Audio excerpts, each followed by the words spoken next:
तो कैसे हैं आप सब। खैर आज हम वापस से अपने पुराने दिनों को फिर से जीने वाले हैं, जिसमें अपने बचपन के पुराने कार्टून्स को फिर से देखने वाले हैं। क्या बात है। तो चलिए वीडियो को स्टार्ट करते हैं।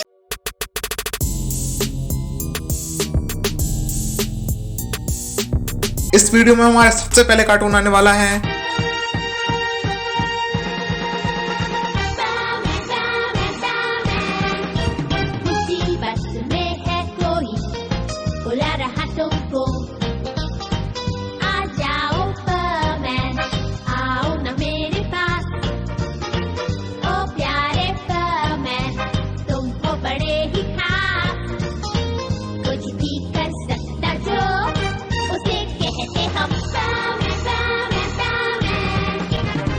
परमैन। ये शो तो आपको याद ही होगा, जिसमें ये 4 सुपर हीरो बर्ड स्टार नाम के प्लैनेट से पृथ्वी पर आए हुए थे, जो कि अपनी सुपर पावर से दुनिया को अलग अलग खतरों से बचाते थे, जो कि अपने बॉस बर्डमैन के द्वारा दिए गए मिशन के तौर पर पृथ्वी पर आए हुए थे इसलिए कह रहा हूँ क्योंकि परमैन का फर्स्ट एपिसोड 4 अप्रैल 1982 में पहली बार टीवी पर एयर हुआ और उसका लास्ट एपिसोड 2 जुलाई 1991 में आया, जिसमें परमैन अपने दोस्तों के द्वारा सारे मिशन को कंप्लीट कर लेता है और अपने बॉस बर्डमैन के साथ वापस अपने प्लैनेट बर्ड स्टार पर बर्डमैन का सक्सेसर बनने की ट्रेनिंग के लिए चला जाता है। अगर हम बात करें शो की स्टोरी की, तो परमैन, पाको, बूबी, परियान, इन्हीं 4 सुपर हीरो के बीच स्टोरी दिखाई जाती है, जो कि इंसानों को ही बीच में रहकर अपनी सुपर पावर से दुनिया को अलग अलग मुसीबतों से बचाते हैं। अगर हम बात करें शो के कैरेक्टर्स की, तो सबसे पहले आते हैं मिचियो, सुमीरे, परमैन, बूबी, परियान और मित्सु और सुमीरे परमैन और पाको को ही इंसानी रूप है, जिसमें मित्सुओ को एक बहुत ही ज्यादा डरपोक और बेवकूफ लड़का दिखाया गया है और सुमीरे जो असल में पाको ही होती है, जो असल में एक बहुत बड़ी सिंगर होती है। और इंटरेस्टिंग बात यह है, परमैन सुमीरे को बहुत ज्यादा पसंद करता था, लेकिन पाको को बिल्कुल पसंद नहीं करता था। लेकिन परमैन को यह बात बिल्कुल पता नहीं थी कि पाको ही सुमीरे है। और इन सब सुपर हीरोज में मुझे पर्सनली परियान सबसे ज्यादा पसंद आता था, जो कि अपनी सुपर पावर्स को पैसे कमाने के लिए उपयोग करता था। लेकिन जैसे मैंने बताया कि बाद में परमैन बर्डमैन के साथ वापस चला जाता है, लेकिन सुमीरे ऑफ पाको जो कि अभी भी पृथ्वी पर ही होती है, जैसा कि हमें डोरेमोन और परमैन के कोलैब में दिखाया गया था। खैर अब हम बढ़ते हैं हमारे अगले शो पे।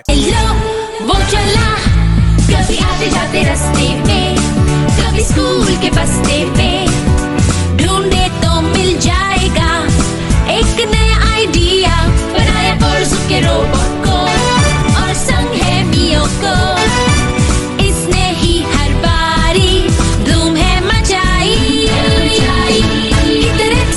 कित्रेत्सु, ये शो तो आपने देखा ही होगा, जिसमें ये कित्रेत्सु नाम का एक बच्चा होता है, जो कि अपने नॉलेज से कुछ ना कुछ नया इन्वेंशन करता ही रहता है। और डोरेमोन की तरह ही ये शो में भी एक साइंस और गैजेट से भरी दुनिया को दिखाया गया है। अगर हम बात करें शो की स्टोरी लाइन की, तो जिसमें ये कित्रेत्सु नाम का 12 साल का एक लड़का होता है, जिसके पास एक डायरी होती है, जिसमें कुछ नए नए इन्वेंशन के आइडिया होते हैं और यही डायरी यूज करके कित्रेत्सु नए इन्वेंशन करता है। लेकिन ये कोई एक मामूली डायरी नहीं होती, क्योंकि इस डायरी को केवल एक स्पेशल ग्लासेस द्वारा ही पढ़ा जा सकता था, जैसा कि आप कित्रेत्सु की फोटो में उसके ग्लासेस को देखकर समझ सकते हैं। और तो और यही डायरी यूज करके कित्रेत्सु ने एक रोबोट भी इन्वेंट किया था, जिसका नाम कोरुसुके होता है। अगर हम बात करें शो के कैरेक्टर्स की, तो सबसे पहले आते हैं कित्रेत्सु, कोरुसुके, टोंगारी, मियोको, मिचिको, जो कि कित्रेत्सु की मॉम होती है। और इसमें और भी ऐसे कैरेक्टर्स को दिखाया गया है। खैर अब हम चलते हैं अपने अगले शो पे।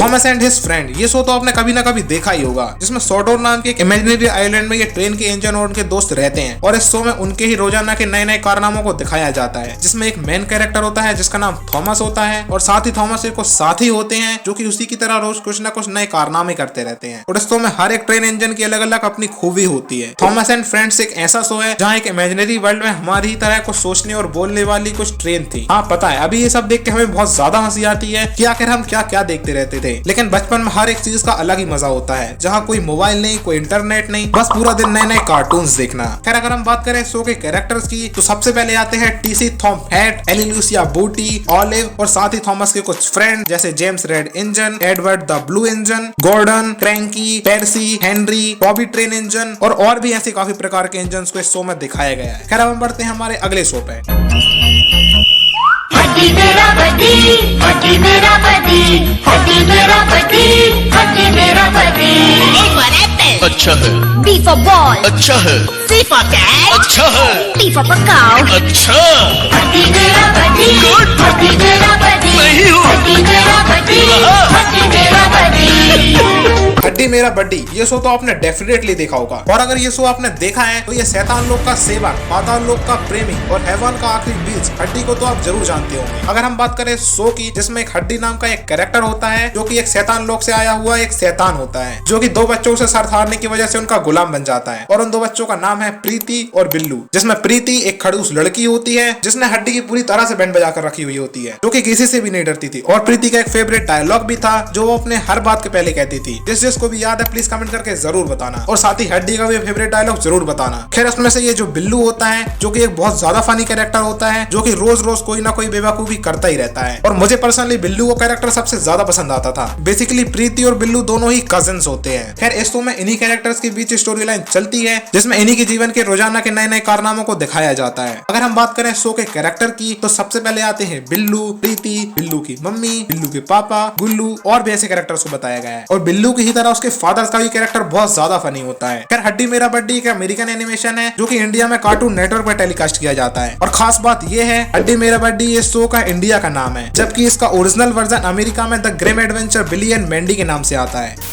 तो यार बस आज के लिए बस इतना ही। अगर आपको इस सीरीज के और भी ऐसे पार्ट चाहिए तो प्लीज कमेंट करके जरूर बताना, और अगर आपको वीडियो पसंद आई तो प्लीज वीडियो को लाइक मारो, और अगर चैनल पर नए हो तो प्लीज सब्सक्राइब करो। और अब मैं भी जाता हूँ क्योंकि मुझे भी कुछ पुराने कार्टून्स देखने हैं। बाय।